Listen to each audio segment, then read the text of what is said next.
नमस्कार साथियों, आप सभी को मैं Narendra Kumar wellness consultant entrepreneur trainer स्वागत करता हूं। आज कभी आपने पहाड़ों की वादियों में सुबह होते देखा है क्या? जब सूरज की पहली किरणें बर्फ की चादर पर पड़ती हैं तो ऐसा लगता है मानो धरती पर खुद मुस्कुरा रही हो। ऐसे ही एक सुहावना दिन जब देश के कोने कोने से आए लोग पहलगाम की सुंदरता को निहारने पहुँचे थे, तब किसी ने कल्पना नहीं की थी कि कुछ ही पलों में हवा में चीखें उठ होंगी, धुएं के गुब्बारे उठाएंगे और एक खूबसूरत सपना एक खूनी हादसे में तब्दील हो जाएगा।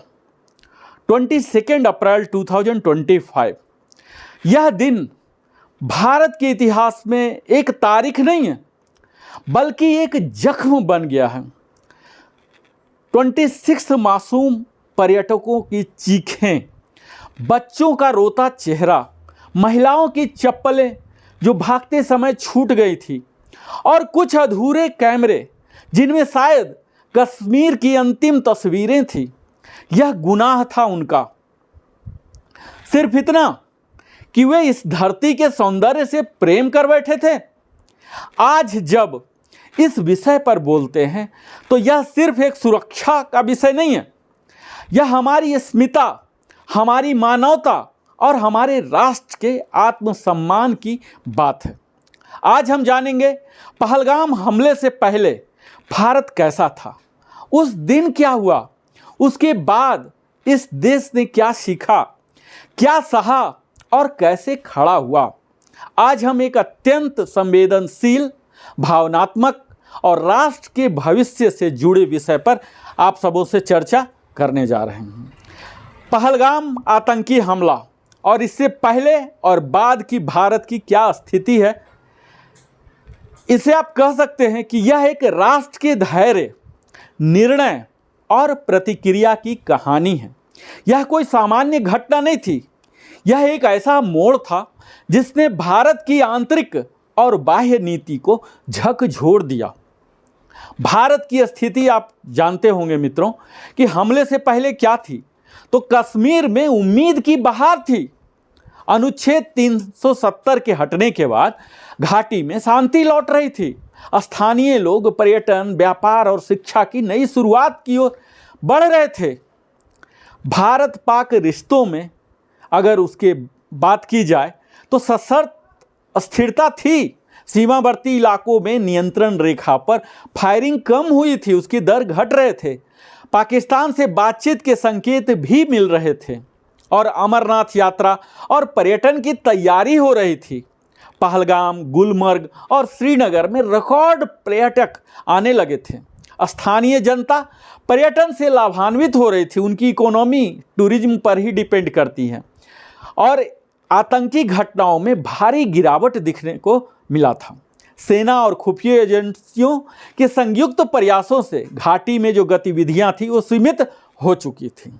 अब मैं बात करूंगा पहलगाम हमला का, जिसे आप कह सकते हैं कि यह एक कायरता का कृत्य था। हमला कब हुआ, कहाँ हुआ और कैसे हुआ? निश्चित है अगर आप सजग भारतीय हैं तो अवश्य ही जान गए होंगे। यह घटना 22 अप्रैल 2025 को अनंतनाग जिले के पहलगाम में 26 निर्दोष पर्यटकों की हत्या कर दी गई थी। हमले की जिम्मेवारी कौन ली थी? तो एक नया संगठन है कश्मीर रेजिडेंट। यह नया आतंकी संगठन ने इसे अंजाम लिया जो लश्कर तोयबा से जुड़ा हुआ था।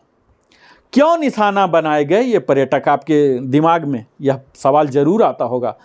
तो चाहते थे कि भारत में जो शांति प्रयासों को ध्वस्त कर दें, जो कश्मीर की छवि है इसको नुकसान पहुंचाया जाए और जनता में एक दहशत भय का माहौल बनाया जाए।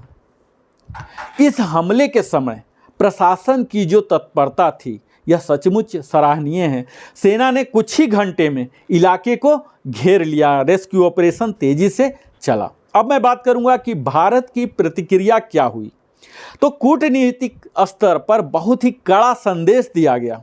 पाकिस्तान के साथ तमाम व्यापारिक, कूटनीतिक और वीजा संबंधों को तत्काल प्रभाव से निलंबित कर दिया गया। जो इंडस वाटर ट्रीटी है, जल संधि, उसको रोकने की घोषणा तुरंत कर दी गई और सीमाओं पर सैन्य सख्ती कर दी गई।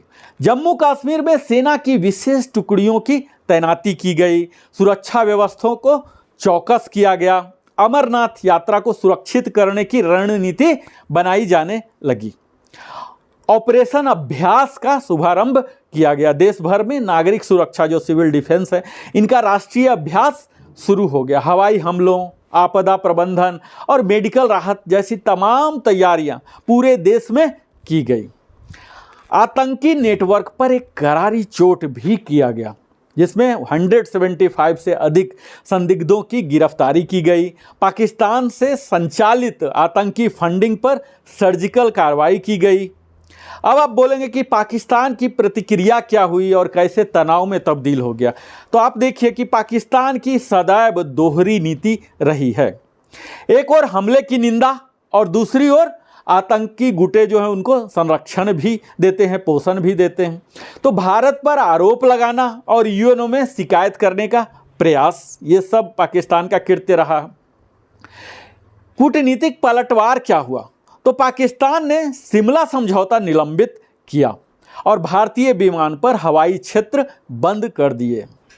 अब सैन्य संघर्ष की शुरुआत की बात करूंगा तो भारत पाक सीमा पर मिसाइल और ड्रोन हमले अंधाधुंध होने लगा। 100 से अधिक लड़ाकू विमानों की टकराहट, यह इतिहास की सबसे बड़ी हवाई लड़ाइयों में एक थी।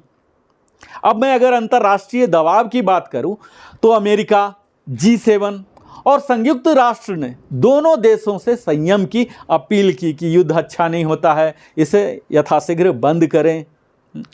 भारत ने स्पष्ट किया कि आतंकवाद पर कोई समझौता नहीं किया जाएगा। अब मैं आपको अवगत कराऊंगा कि वर्तमान स्थिति और आगे की राह क्या है। तो घाटी में सामान्य स्थिति की वापसी प्रयास होगा। स्थानीय नागरिकों उनकी दृढ़ता के कारण पर्यटन धीरे धीरे लौटे। समाज एक स्वर में कह रहा है कि कश्मीर शांति चाहता है। तो सरकार की रणनीति क्या होगी? तो आतंकवाद को खत्म करने की नई नीति जो है भारत सरकार की, यानी कि zero tolerance, technology, drone service, satellite intelligence का व्यापक उपयोग किया जा रहा है। इसमें हम जैसे आम जनसाधारण की क्या भूमिका होनी चाहिए?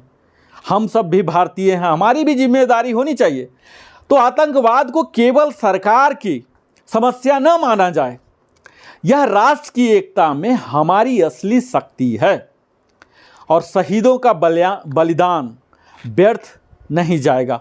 हर भारतीय यह संकल्प लें कि वह शांति, एकता और राष्ट्र की सुरक्षा में सहभागी बनेगा।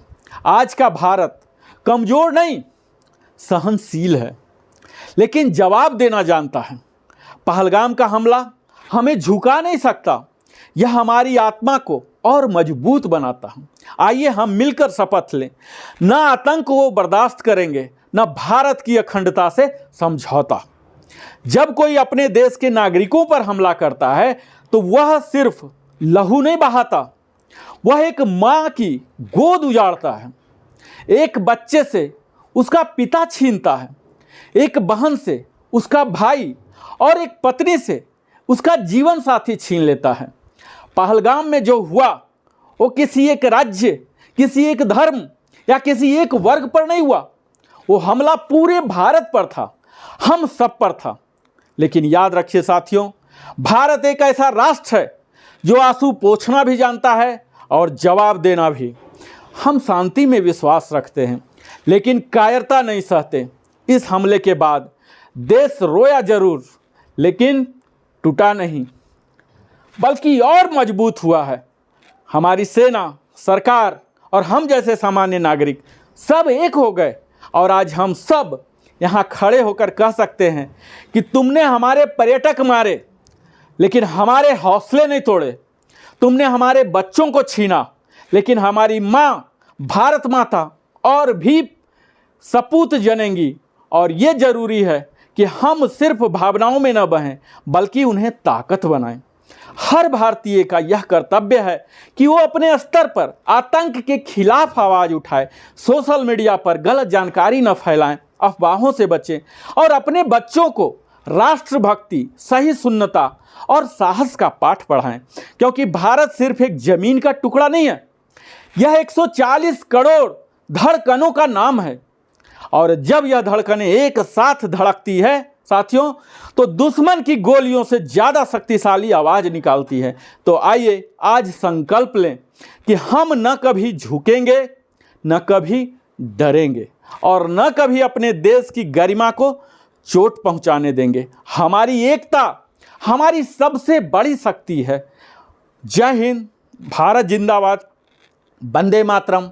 अगर आपको लगा है कि कुछ वैल्यू ट्रांसफ़र हुआ है तो आप अपने सगे संबंधियों के साथ भी साझा करें और लिविंग हैप्पीली हमारे चैनल को अवश्य ही सब्सक्राइब करें, ताकि यूट्यूब के एल्गोरिदम को पार करके ज़्यादा से ज़्यादा लोगों तक पहुंच सके। बहुत बहुत धन्यवाद आप सबों को। आपको यह वीडियो कैसा लगा, आपका क्या विचार है, यह सब मैं ज़्यादा रणनीति के बारे में इस वीडियो में बात कर नहीं सकता, फिर भी जहाँ तक जो है ये मैंने आपको बताया। मुझे पूरी उम्मीद है कि आप हमारा साथ इसी प्रकार देंगे और अगर आपको अच्छा लगा तो ज़रूर लाइक करके हमें बताएं। फिर मिलता हूं इसी तरह के दमदार वीडियो से। आप ज़रूर ही लाइक करें, कमेंट करें और बेल आइकन पुश करें। जय हिंद, वंदे मातरम। फिर